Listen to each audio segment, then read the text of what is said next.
Welcome into Real Pod Wednesdays. Dan Hope joined by Andy Anders for our post-spring game edition of Real Pod Wednesdays.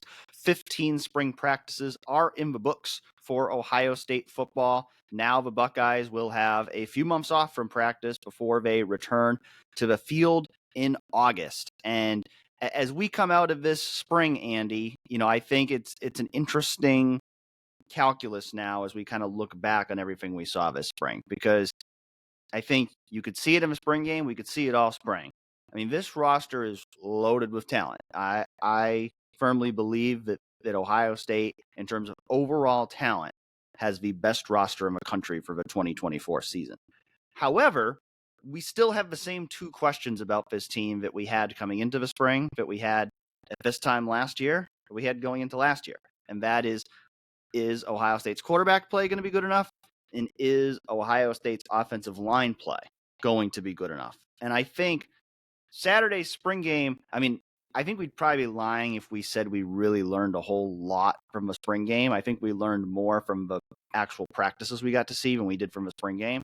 But the spring game did not answer those questions for us. I think the spring game certainly highlighted how deep this team is, how much talent this team has, but I think you still come out of it going, at least in my mind, I look at this team and I go, this could be a national championship team.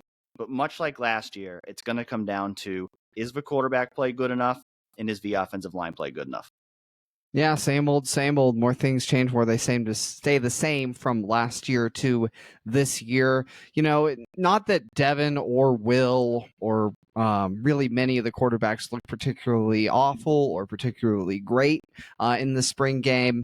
Julian Sayem did appear like a freshman, I think, more so than the practices we saw, making some bad decisions. The interception was bad. I think it's clearly evolving to be Devin versus Will, which is what we expected, I think, coming into the spring, maybe even toward as the spring progressed, but you thought Julian Sayem might be getting in the mix. I think that sort of train has faded quite a bit, especially, I was one of the main conductors of the Julian Sayem hype train, if you will, but I think he looked like a freshman again in that spring game. So, there's still real concerns with Will Howard's deep ball accuracy in particular. The overall accuracy, I think, is something that will hopefully develop with better knowledge, better chemistry within this offense as opposed to the one he was running at Kansas State. But didn't really get to see him push the ball down the field a whole lot on Saturday. Neither him nor Devin. Devin only threw 7 passes in total. So this was, as much as the spring game is usually, of course, rolling players through and experimenting with different lineups and, working the second and third teamers quite a bit. I feel like the starters played as little in this one as I can remember. And as such, there wasn't like a whole lot to evaluate compared to what we saw even at that Student Appreciation Day practice, like you mentioned. But, overall, questions are still the same. On that offensive line, we saw the center, the right guard positions be rotated. Those position battles are still not solved. And that right guard position outside of quarterback is the top spot Ohio State needs to figure out this offseason, whether it looks to add a transfer or not. Ryan Day has certainly left that possibility open. But in the spring game, we saw a few different guys mix in. Tager Shabola, Carson Hinsman, who also rotated with Seth McLaughlin at center when the ones were out there. And then Luke Montgomery has seemed to kind of fade as the competition has progressed here. Yeah, going back to the quarterbacks, the reality is there just wasn't enough of a sample size in the spring game for us to really have a major evaluation of how they performed. And that may have been by design. Like, they want to do a lot of their evaluation behind the scenes when the public and the media aren't watching. So that may have been by design to not put them out there for too many drives to try to control the narratives coming out of spring. But, I would have liked to see those guys get a little bit more work.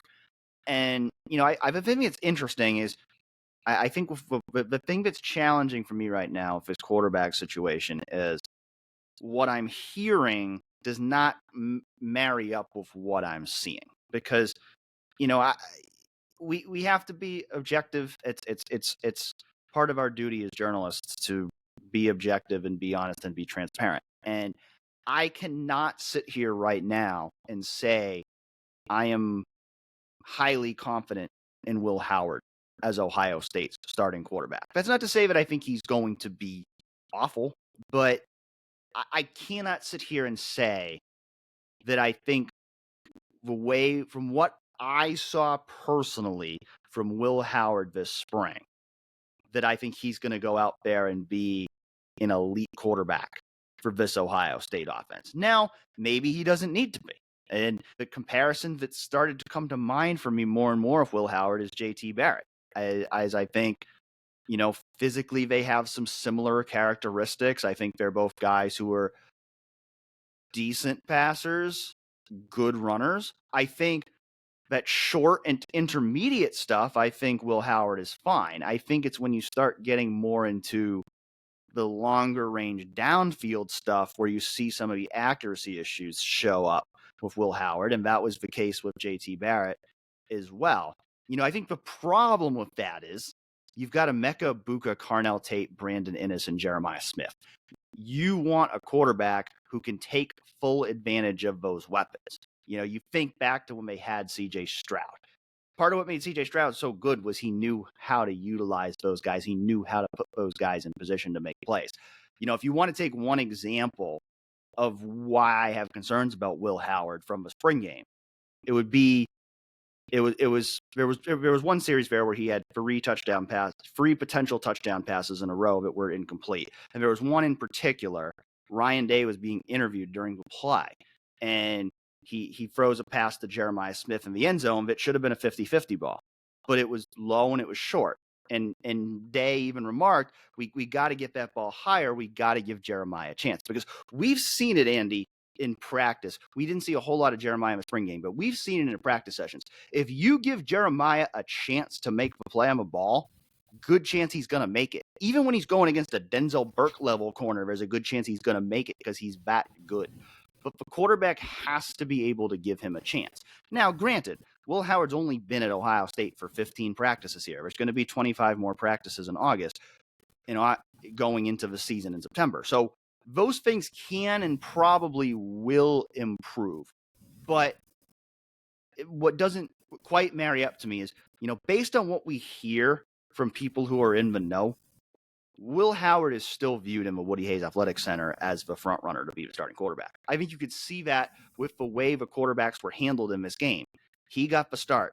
He got 2 drives as the first team offense. Devin Brown only got 1. I think the expectation within the Woody Hayes Athletic Center is that Will Howard is going to be Ohio State starting quarterback this year. And I think it should be our expectation too, because he started 27 games at Kansas State. I mean, they're devoting NIL money to him to bring him in here. They did not bring him in to be the backup. And so it makes total sense that he would still be the front runner for the job. And I think part of that is, I think based on what we saw, I think Devin Brown had a good spring. Like, again, if I was just picking a quarterback right now based solely off what we saw this spring, which was a sample size of 20% of the total practices, because we basically saw 3 full practices out of 15. Out of that sample size, I thought Devin Brown looked better than Will Howard did this spring.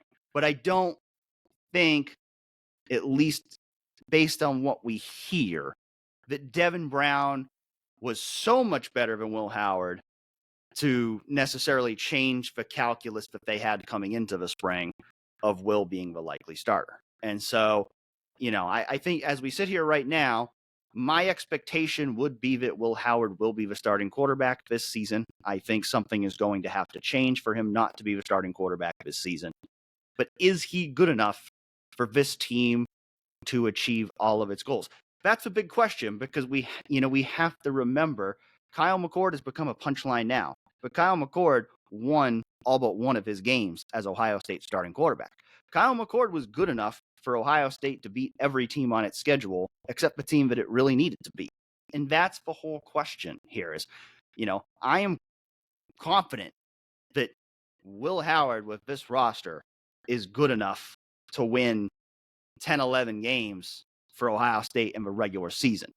Is Will Howard good enough for Ohio State to beat Michigan, win the Big Ten, and win the national championship? That's the whole question here. Yeah, and it was the question last year with McCord, right? There are a lot of quarterbacks in the country. I'd say a lot of maybe even half of all D1 FBS starting quarterbacks could take this roster and get it to the playoff. Like with the 12 teams, I think there's kind of a can't completely crash the car in a way that's going to lose you 3 games in the regular season if you're Ohio State. And 10-2 is getting this team in the playoff. There's no ifs, ands, or buts about that, I think.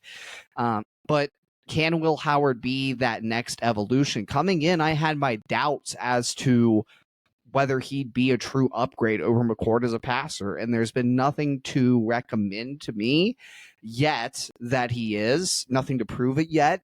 Again, very early in the process, and you're still getting acclimated. It takes a long time for a quarterback, particularly in an offense like this, where there's so much on a quarterback's plate in terms of the passing concepts, in terms of the reads. Ryan Day runs a very intricate passing scheme. And Chip Kelly will be calling, of course, a very intricate passing scheme.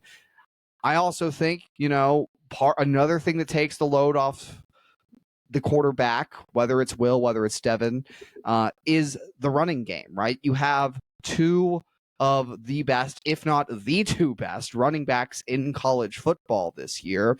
And the advantage of Chip Kelly's scheme is that, this was a point I saw made by some other people on the beat, is that Chip Kelly in the past has elevated offensive lines that weren't necessarily as good, certainly from a player-to-player perspective, through his scheme. The way, we watched at the coaches clinic, he calls it confusement. The way he's able to alter fronts, play with things, get lateral to really stretch defenses out, and then pound the ball downhill off of some of those more outside hitting runs, involve other players in the running game outside the offensive line in the backs, tight ends, receivers as blockers. All these things, we had a great segment with Kyle Jones a few weeks ago on what he brings when Chip Kelly was first hired, I guess a few months ago now. That element of it is also going to help support these quarterbacks, is you have a running game that should be among the best in college football. Now, if your offensive line can get to the caliber that it needs to, that'll elevate that side of things just that much more. The one advantage I saw for Will Howard, I think, over Devin Brown at this point in their careers is pocket presence, and I think a lot of that comes with the experience.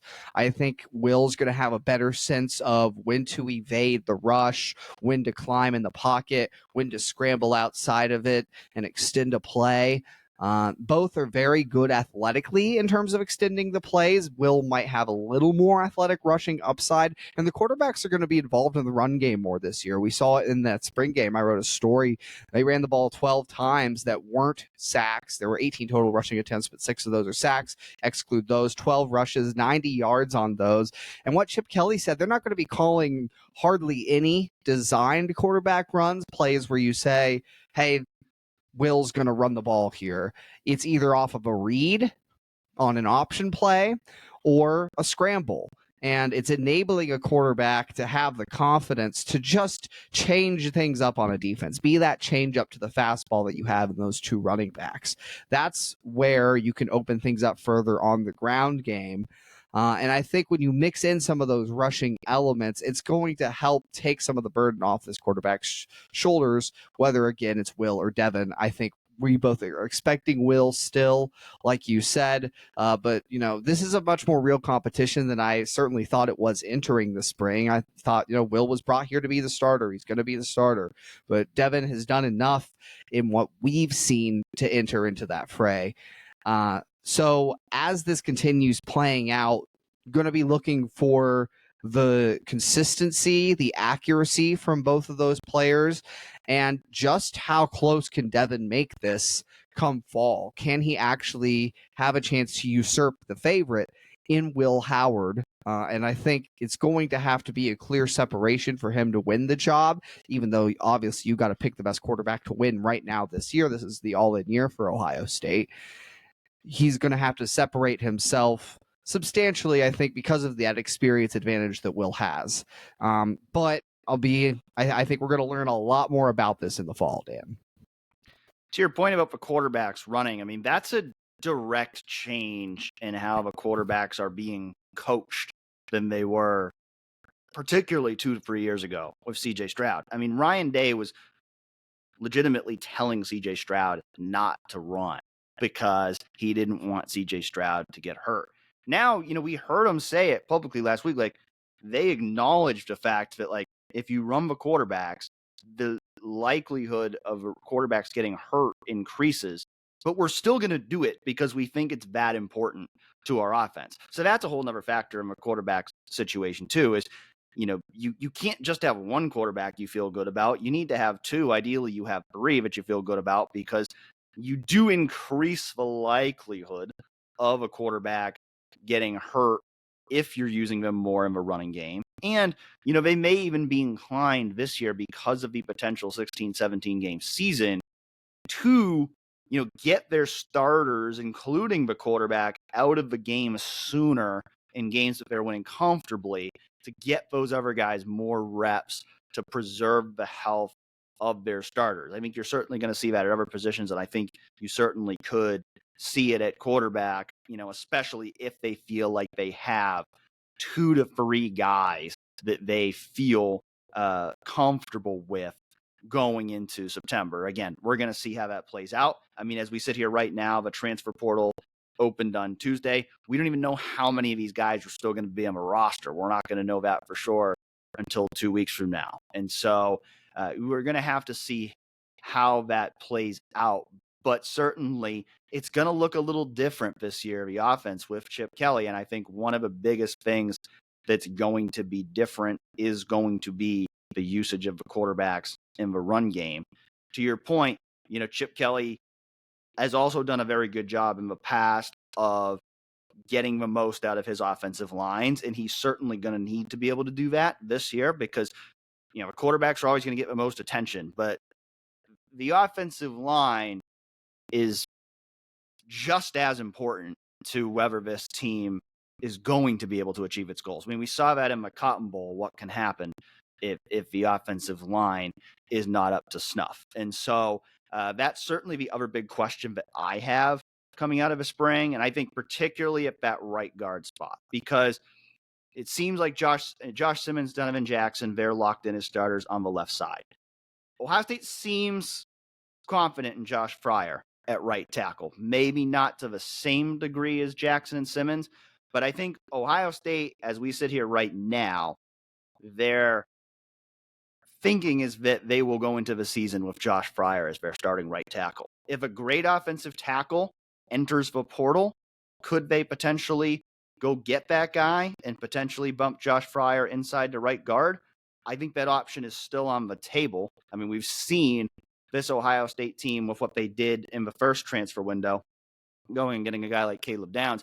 They're not going to be afraid to go seek out an upgrade if they see one. So I don't think you can sit there with those offensive tackles and say, we're good. Like, if a great offensive tackle enters the portal, you should get involved in that conversation. But I think what they really are going to be looking for, I think very much priority A1 in this post-spring transfer window, is going and getting a right guard, because I don't think they feel great about anybody they have that spot right now. I think center, I think they feel pretty good with Seth McLaughlin. I think Carson Hinsman's still in that competition, but I do think it was telling that Seth only played with the first team, whereas Carson continued to play the rest of the game with the twos and threes. That would tell you that Seth maybe isn't an established starter yet, but he's pretty close to being in that group right now. So I think the expectation is that Seth McLaughlin will be the starting center. I think that right guard spot, they don't have anyone they really trust right now. Now, that's not to say they don't have some players who could be that guy. Carson Hinsman's gotten some reps there. I think they are legitimately pleased with the improvement they've seen from him this spring. I think we both liked what we saw from Tegra Shabola in the spring game. And that was something where I think there's definitely potential to build on that in preseason camp because he spent most of the spring playing right tackle. So if they commit to moving him inside, I think he has high upside at that right guard spot. And I think he's somebody who has the potential to fill that hole for them. It seems like with Luke Montgomery that Ohio State did not see what it needed to see this spring for him to be that guy right now, because we did see him taking first team reps of a lot of the spring. He did not take any first team reps during the spring game.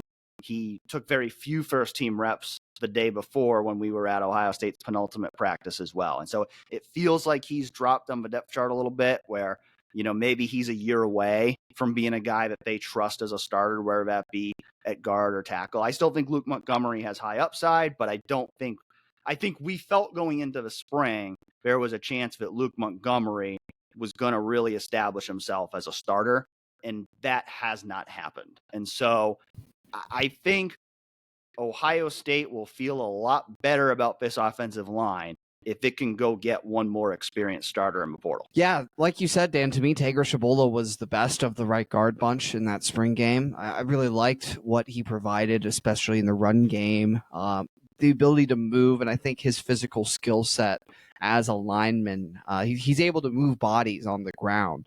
For Tagra, I think a lot of it has always been the mental side of the game, has been I'd be interested to see how he holds up in pass pro in a better setting. I mean, it's hard to judge pass protection in a game like this, a spring game like this. But yeah, if you're Ohio State, I think you're definitely looking in the portal for options right now. And it was interesting to see the dichotomy between how Day talked about the offensive line, but really the right side of the offensive line entering the spring, early in the spring, compared to end of the spring. Because, you know, when the question about looking at another transfer portal edition, what you have on the roster, those sorts of things came up early in the spring. There was kind of this aura of confidence that they had the answers in the position room at right guard, or at least they were going to evaluate. They had some guys that they thought could be answers coming out of spring. At the end of spring, when he was asked similar questions, it was, you know, keeping portal options on the table, very much like it's still not where it needs to be. Those sorts of things. It's telling that if there's a guard they like in the portal, I think they're going to go out and get him, and I don't think there's going to be much hesitancy here. Again, this is an all-in year. You can't afford to sit on your laurels at these key positions and not spend the NIL dollars that are now at your disposal, that clearly, you know, the Ohio State collectives have gotten on some great footing over the course of this last year. Go out and get that last transfer piece you need. And frankly, that's the one spot they can afford to add, other than if there is an elite tackle that maybe bumps Josh Fryer inside. But I would more so be looking for that right guard addition. Like you said, I think Luke Montgomery still has great upside as an offensive lineman, as a football player, but clearly he faded down the stretch of this spring practice. And maybe, you know, Ohio State strikes out on whatever guards there are, or doesn't like the guard options that are in the portal, and the competition reopens at that spot come fall. I think at center, Seth McLaughlin, I do expect to take hold of that spot. And yes, we did see him work, like you said, exclusively with the first team in that spring game. But it is interesting that Carson Hinsman's still involved in the conversation here, and I think it just speaks to his development, like you said, and what he has done this spring to take his game to the next level. Definitely could have kind of gotten down on himself after what happened there at the end of the year with the Cotton Bowl. Stuck it out. I think they like where he's progressed, and you know, is there an actual competition at center? I'm not sure, but it feels like, you know, Seth McLaughlin is more than likely going to be the starter this fall. Regardless, though, depth is, again, very, very important for the 16-17 game season. So seeing Carson Hinsman at least be a guy who is a serviceable backup at either center or guard is a good thing, regardless of whether he starts or not. So again, this offensive line, you know, I'm an offensive line guy. I really think where they're at right now, left guard, that left side, Josh Simmons, assuming he takes another step, has always had the athletic traits. That left side should be really good. And the way that Chip Kelly, again, can scheme around his offensive lines and still be productive in the running game, the backs you have behind you, I think if you get that right guard spot sorted, could definitely be an offensive line that ends up being the caliber Ohio State was searching for last year and the caliber it needed to achieve all those goals we've discussed. So I personally think if you can get a great right guard in the portal, I think you take a big swing, and if you land, then you really actually like the direction this offensive line is heading. If what you have in-house currently is what you have going into the fall, then I think you're a little bit, hesitant, a little bit worried about where this offensive line is going. Because at right tackle, Josh Fryer, good. I wouldn't say he's going to be great for them this year. He's obviously got a lot of punch in the run game. I just think there's a certain ceiling he has as a pass blocking tackle. Could very well prove me wrong. I've been wrong before. But I think that there's a certain ceiling that he is already kind of close to at that spot. And if you don't have that right guard beside him that's going to be really dependable, then you get concerned about where that right side is. But in any case, bottom line is go look to make a big swing at right guard at the transfer portal. I think the good news is when we think about moving into this post-spring transfer window, if you assume no major attrition, and I say that we are recording here on Tuesday afternoon, these things can obviously change quickly. So by the time you're listening to this, there's certainly possible that there could be someone notable in the portal. I'm not hinting at anything, just know these things change quickly. So I want to make sure we put that caveat out there in case anything we've said doesn't make sense by the time you're listening to it, because somebody that we didn't expect to enter the portal ended up entering the portal. But if you assume that they're not going to lose any projected starters, I mean, I think other than that right guard spot, every other starting spot you feel like is pretty close to being accounted for. There's still some battles happening there, but you feel like every spot is close to being accounted for between whether it be on the offensive side of a ball or especially on the defensive side of a ball, where, I think you've got 10 guys who are really locked in as starters. I think the way they were used in the spring game spoke to that.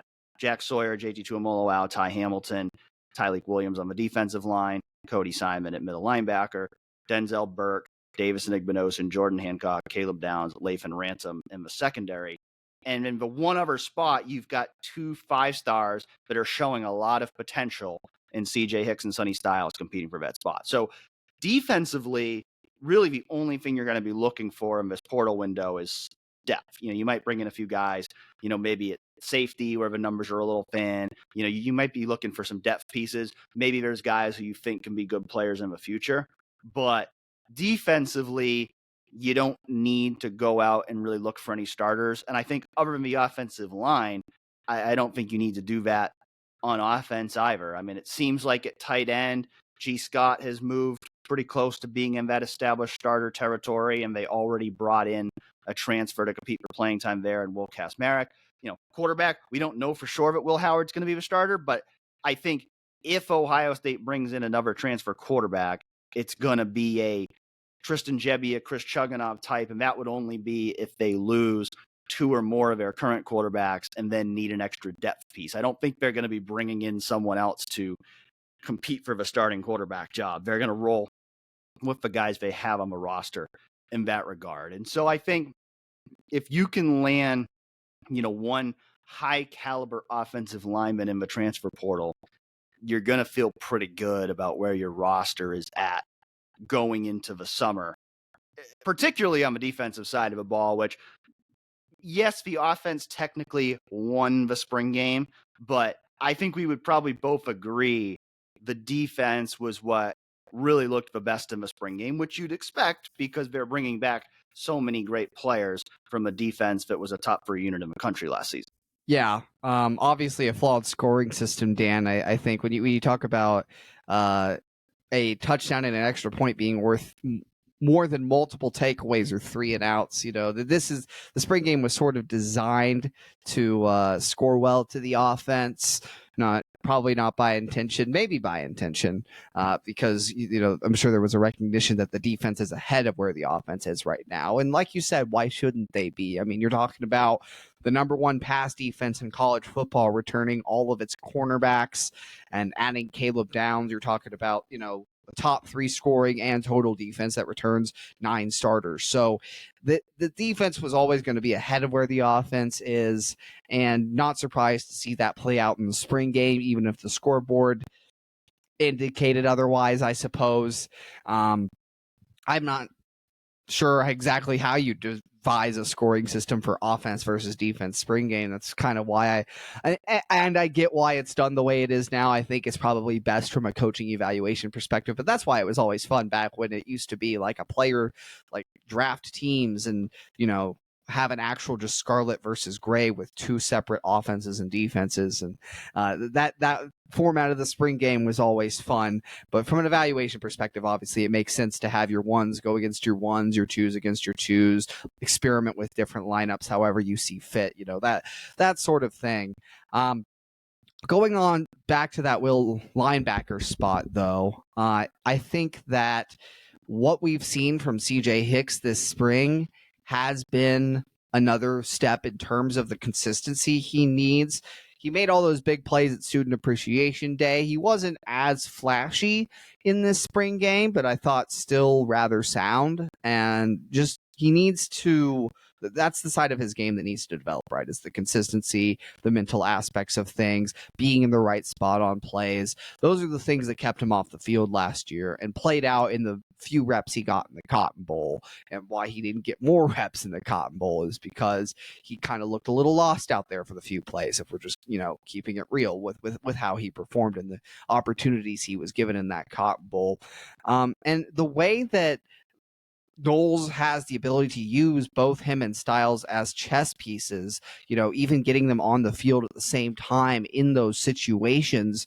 There's a lot of versatility with this defense, and I think there's going to be more from a schematic perspective. Last year was kind of after all the big plays they gave up in 2022, certainly in the front half of last year, even the front 3 quarters of last year, they really simplified things and just ran a lot of base defenses, focusing on eliminating those big plays. Then you saw the aggression ramp up a touch as players got acclimated, as the secondary proved, hey, it's going to hold its ground. It's the best pass defense in college football.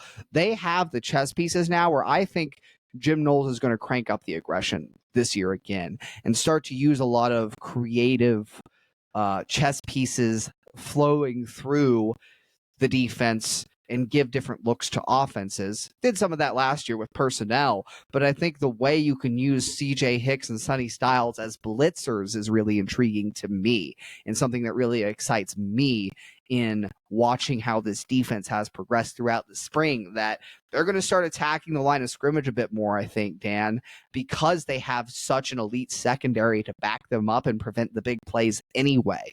So if you can get the extra pressure, the old adage is pressure beats coverage, then why not send some extra guys on plays where you didn't as much last year? To go off your point about the transfer portal too, there's not a whole long list of needs outside of that right guard spot. I think it's just retention. This is going to be a crazy spring window compared to last year. At least that's the reports around the national scene, right? Is that there's going to be some names enter the portal, maybe that aren't expected nationwide, that are big time players. Perhaps it's not going to be like last year where a lot of the entrants are just guys that lost position battles. It's not as chaotic as it was in the first window. And there were some extra things this year that threw chaos into the mix. Nick Saban's retirement, coaching changes, and the 30-day windows that opened up there. But this spring is going to have a lot of uncertainty around college football because, players are free agents now. They get 2 free agent windows. You have unlimited transfers and you have NIL, and a lot of teams are tampering despite the fact that, you're not supposed to. There's ways that these kids can find out about what they could make at other schools if they go on the move, right? And that creates this environment where there's going to be a lot of player movement, because as a player should in those circumstances, they're going to do what's best for themselves and their family. And it's going to be interesting to watch all the movement around college football. And the top objective for Ohio State then needs to be retention and ensuring that it's got all its bases covered and there's no unexpected names that fly out the door. And you aren't all of a sudden having to replace any of those starters because you have such a great core with this team. You might lose some depth at certain positions, but if you can just keep the key guys intact, I think you're loving where you're at and what you've built so far this year. Add that right guard, and I think you can call it a home run portal cycle for Ohio State if it's just holding on to everybody that's important for this team. Yeah, and as we sit here we're recording at about 5 o'clock on Tuesday afternoon, it hasn't been as crazy a first day of the portal as I think maybe I expected yet, just based on how it had been hyped up. Now, granted, this comment could age poorly. There could be plenty of chaos to come. There's still 14 plus more days of this portal window as we're recording. And so certainly I expect some bigger names to enter the portal over the course of these next 2 weeks, just across college football. But, I don't think it's going to get to the same level of crazy as what we saw in the winter portal. I think it's probably going to be a more active portal season than last spring, but I don't know that it's going to get quite to that same level of what we saw in the winter. But again, we'll kind of see how that plays out over the next 2 weeks. College football is evolving so rapidly that you have to expect the unexpected now. You just do. And so, we'll have a lot more to talk about over the next couple of weeks as the portal cycle continues to unfold. Before we move on from the spring game, certainly want to, kind of shout out some of the guys who maybe we haven't talked a lot about this spring who had good performances in the spring game. I thought some of the freshmen, we've talked so much about Jeremiah Smith. He's kind of the only, a little bit Julian saying, like those are really the only two freshmen that we've talked about this spring. But, there are some other freshmen who I thought were impressive in the spring game. I thought, Jalen McLean's a guy who's been kind of quietly drawing some buzz as a backup safety. And he had a really good performance in the spring game, a very nice interception against Julian saying. I thought both of the freshman running backs looked really good. Sam Williams-Dixon had 75 rushing yards with a touchdown. James Peoples had 59 scrimmage yards with a touchdown. I thought both of those guys looked like guys who are capable of giving Ohio State quality depth of that running back room this year and potentially playing much bigger roles in the future. Edric Houston's a guy who I feel like as a 5-star recruit, like we really haven't talked much about him as a freshman this spring, but I thought he had a really strong showing in the spring game, 6 tackles and a sack. What will that lead to this season? I don't know, because they're very deep at defensive end. I think Mitchell Melton's another guy, not a young guy, but I think he's another guy who had a really good spring game, and I think there's some definite momentum growing for him toward potentially playing a bigger role this year if he can avoid some of the injury issues he's had in the past. Aaron Scott Jr., another freshman who I thought had a good day. He played a game-high 72 defensive snaps, and you can see all the snap counts from the spring game on 11warriors.com. But he had 6 tackles, couple of pass breakups. Other than Jeremiah Smith, I don't think we really expect any true freshmen to play major roles this season, but those are all guys that showed their promise for the future. And we love walk-ons here on Real Pod Wednesdays. At least we know I do. And I thought there were some impressive performances from walk-ons who deserve some shout-outs. I thought Inky Jones really played well in this game. He played both free safety and cornerback. 7 tackles, tackle for loss, an interception. He's a guy that, let's say if they finish a little bit under the 85 limit here, once they get through portal season, he's a guy I wouldn't be surprised if he ends up on scholarship, because I think he's a guy who's proven that at a minimum he can play on special teams for this team. And I think he's a guy that at a position like safety where their depth maybe isn't quite where they'd like it to be right now, I do anticipate they'll probably try to bring in a transfer safety just to bolster that depth. But I think he's a guy that can give them some depth too. But I think if he needed to play, it wouldn't necessarily be a dire situation, because I think he showed in that spring game that he's got some ability. We saw Brennan Schramm and TC Caffey both score touchdowns. We saw David Adolph finishes the day's leading receiver, 4 catches for 50 yards. I mean, we're probably not going to see a walk-on get real snaps in that receiver room, but I thought David Adolph and Brendan Schramm both played well. So, give credit to them for how they performed. Deontay Griffin, the grandson of Archie Griffin, I thought he had a nice game, ended the day with an interception. And Mason Maggs apparently plays running back now.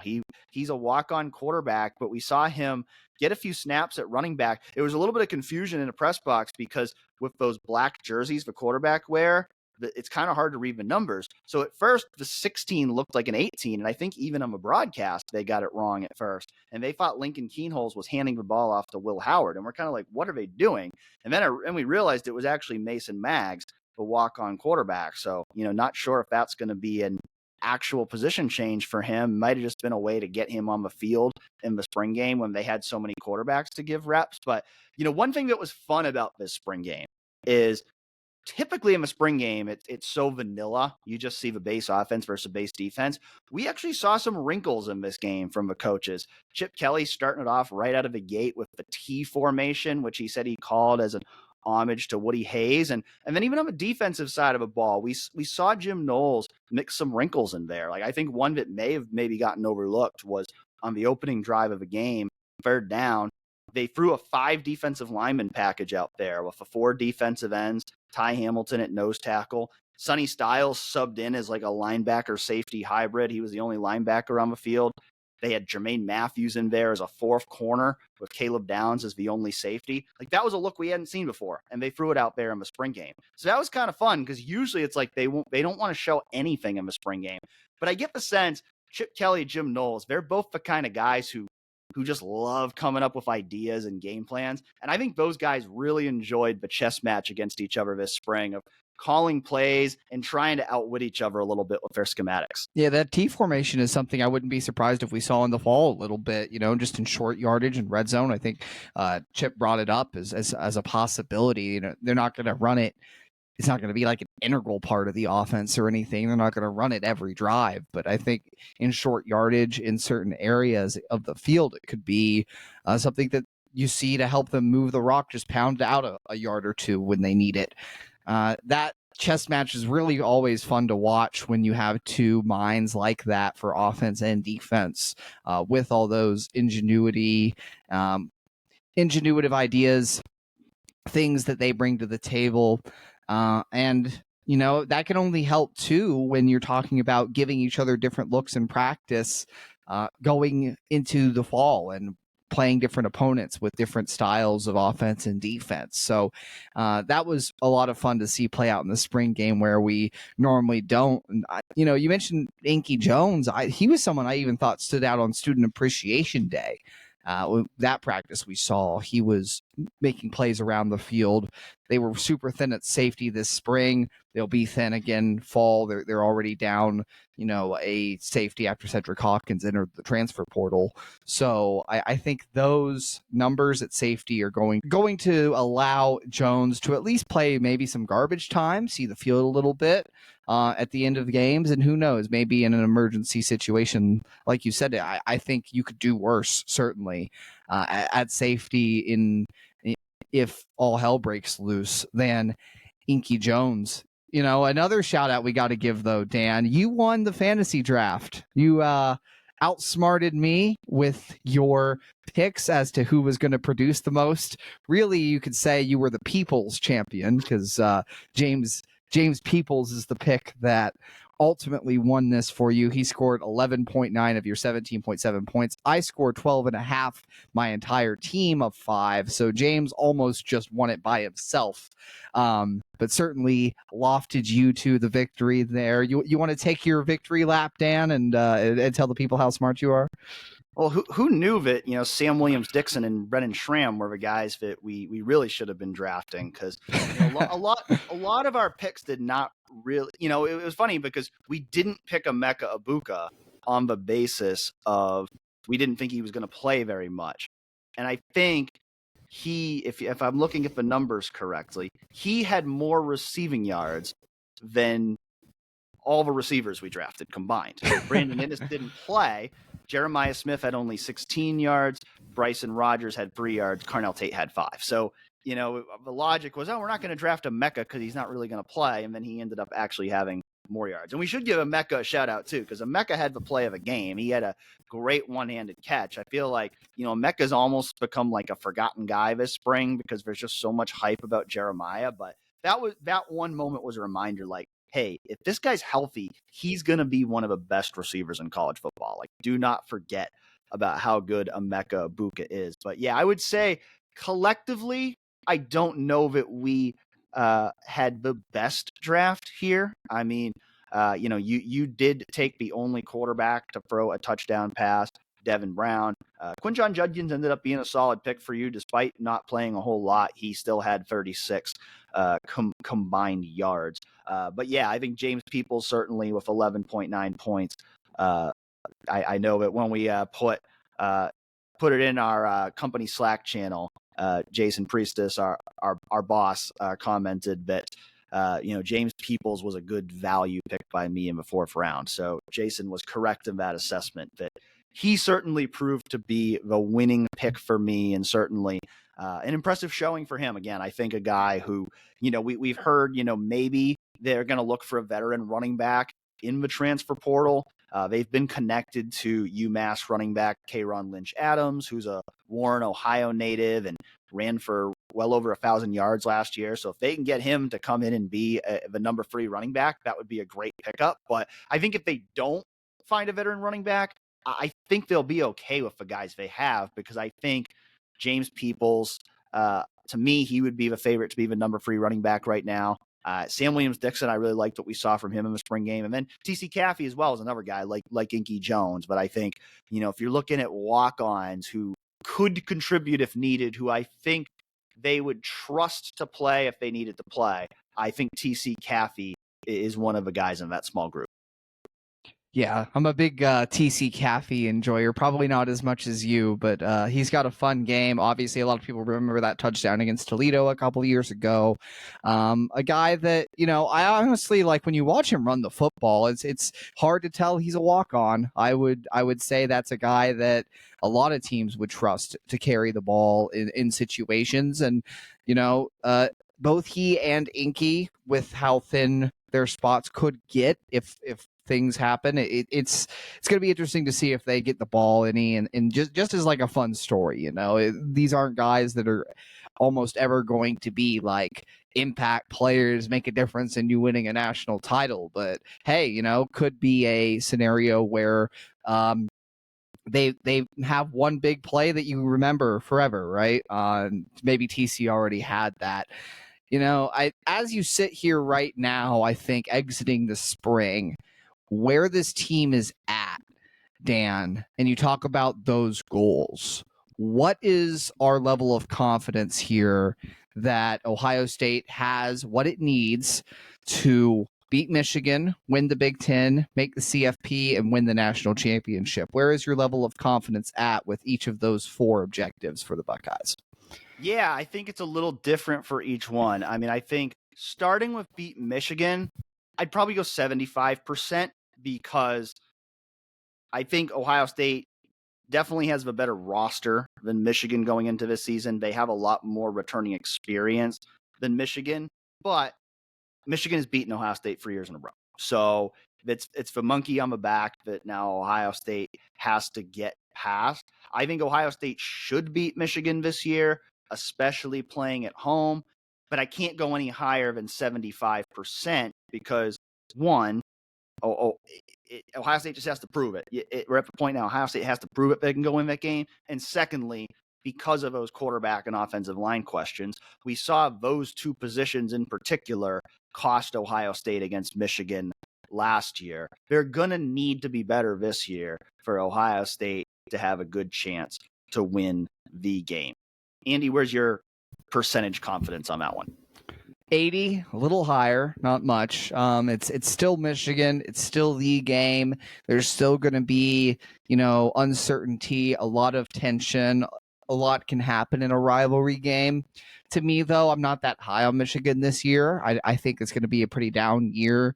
they went. Last year felt like the year for them, and they obviously obtained the pinnacle of the sport. They won a national title, but without their head coach, with so many pieces that they've lost, I just feel like they're not going to be, from a talent perspective, in the same realm as Ohio State. And that you're at home. It's true, you've got the monkey on your back. You haven't beaten this team 3 years in a row. And there's all those narratives that surround it. But in the end, to me, that whole like narrative mental side of the game really only plays out for a little bit of a football game. Like once you get through the first quarter, once you're in it, really those nerves settle down. And I think ultimately Ohio State's just going to be a much better team than Michigan this year, and they're playing at home. So I put my level of confidence at 80%. You can never, I think that's about the highest I could ever get for a rivalry game, though, with those guys. And maybe like an 85 if they weren't riding a 3-game losing streak, right? To move on then to winning the Big Ten, I'd put it a little lower because there's a lot else that can go wrong in that pursuit. I would probably say about 55% is where I'd say I am in terms of my confidence this team wins the Big Ten Conference. They have a lot of hurdles to clear to get there. I think they have the best roster, not just in the Big Ten, maybe in college football. And you have all these teams that you're stacking up against, with maybe not as great rosters, but there's still a lot of really good teams now, especially with the additions the Big Ten has made, of course. I think Oregon's going to be a big challenge, and they obviously have to go to Oregon. So the first step is just making that Big Ten championship game, and you have a larger field to contend with for that. But then, you got to go win that game, and I think that's on a neutral field. You're probably going to be playing a better opponent than Michigan. Just winning that individual Big Ten championship game, I would have a lower confidence in than beating Michigan right now. But getting there is also part of the equation. So I think more likely than not, but only barely, which is why I say 55% for winning the Big Ten. Yeah, I'm going to go 60%. Maybe that's slightly high, but I'm very much there with you on you have a rationale there. I mean, you gotta beat out 17 teams. So, it's to say 60%, maybe that's a little bit high, but I do think Ohio State should be the best team in the Big Ten. I don't necessarily think Ohio State is going to run the table in the Big Ten, but I do think it's very likely Ohio State will be one of the top 2 teams in the Big Ten and get to that Big Ten championship game. And Ohio State has a very good track record of winning that game in Indianapolis. So I'll actually go a little more specific on my prediction here as we sit here today. I think Ohio State loses to Oregon in the regular season on the road, but I think Ohio State wins all the rest of its regular season games, gets a rematch with Oregon, and wins the revenge game in Indy. That is an interesting take on the situation, but certainly a way I could see the season unfolding, Dan. And credit to you for putting your neck out there and getting real specific with it. Now for the one I think both of us are going to be most confident in, making the college football playoff. I would put it at 99% for me. I'll say an even 99. I don't go 99.9 because you look at the schedule, they've got to lose 3 games not to make the playoff. Point blank, period. This team goes 10-2, they're not going to be ranked outside the top 12. I just don't think that happens. So where are the 3 losses? At Oregon, at Penn State, Michigan. Like, they could lose each of those 3 games. I do not predict that to happen at all, but those are 3 losable games. So that's the 1%. Otherwise, I'd have said 99.9, but I have it at 99 because I don't see, and even if they do go 9-3, there's still a solid chance they make it anyway, because the top 1 or 2 9-3 teams are going to be in that conversation. So that's where I stand on making the playoffs and putting it at 99%. Yeah, I'm going to go 99.5. 99.9 seems slightly too high, but if this team doesn't make the college football playoff, we're going to be sitting here talking about a coaching search next December. Like this roster is too good not to make a 12-team college football playoff. Ohio State would have never missed a 12-team playoff if it initially started a 12-team playoff in 2014. This should not be the team that misses it. And so 0.5, I'm not giving myself very much margin for error there, but I mean, this team's got to make a college football playoff. Yeah, I think there's Ryan Day will certainly be getting his walking papers if we're not seeing the Buckeyes in the college football playoff this fall. On winning the national championship, of course, going to be the least likely of the bunch. So much has to go right just in terms of luck, and you could have the best roster, the best team in college football, and still not win a national championship. It happens all the time. Because there's just so much injuries, a few calls don't go your way in a matchup game, and in this 12-team playoff now, you're going to have to win at least 3 games if you get a bye in a row against really good teams to ultimately hoist that trophy. So there is so much unpredictability, but I do think Ohio State probably has the best roster in the country, especially if they do go out and get a big land at right guard. Then you're talking about absolutely. Other than quarterback, you'd like to have that sort of Heisman caliber guy there. But in any case, as long as Will Howard and Devin Brown are up to a certain standard, they have such a great team around them. To me, I'm going to go 15%. 15% on a national title. Just maybe that's low, given all I just said, but there aren't many teams in the country I'd put above that just because of all the unknown that's out there and how difficult. I'll up it to 20. We'll go 20%. I think 50. Now I'm talking myself out of 15 now. 20%. 20%, and that's where I'm sticking. There are so many unknown variables here, and I think 20% is probably about as high as I'm going to put any team. Maybe 25 if you're just that much clearly better than everybody, but so much can go wrong in a college football season. So much uncertainty to ultimately be the one team left standing. So I'm going 20%, but I really think that's to me, that's a high number to say that this team has a legitimate shot to win a national title with the roster they have. Yeah, I thought you were going to go a little higher, honestly. I mean, I'm thinking more like 25% because I do think that this team has the best all-around roster in the sport. And honestly, if I felt better about the quarterback and offensive line situations than I do right now, I'd probably be at the 35-40% range because I think the rest of this roster is that good. I mean, I think this team is going to have, in my opinion, I think this team is going to have the best defense in the country.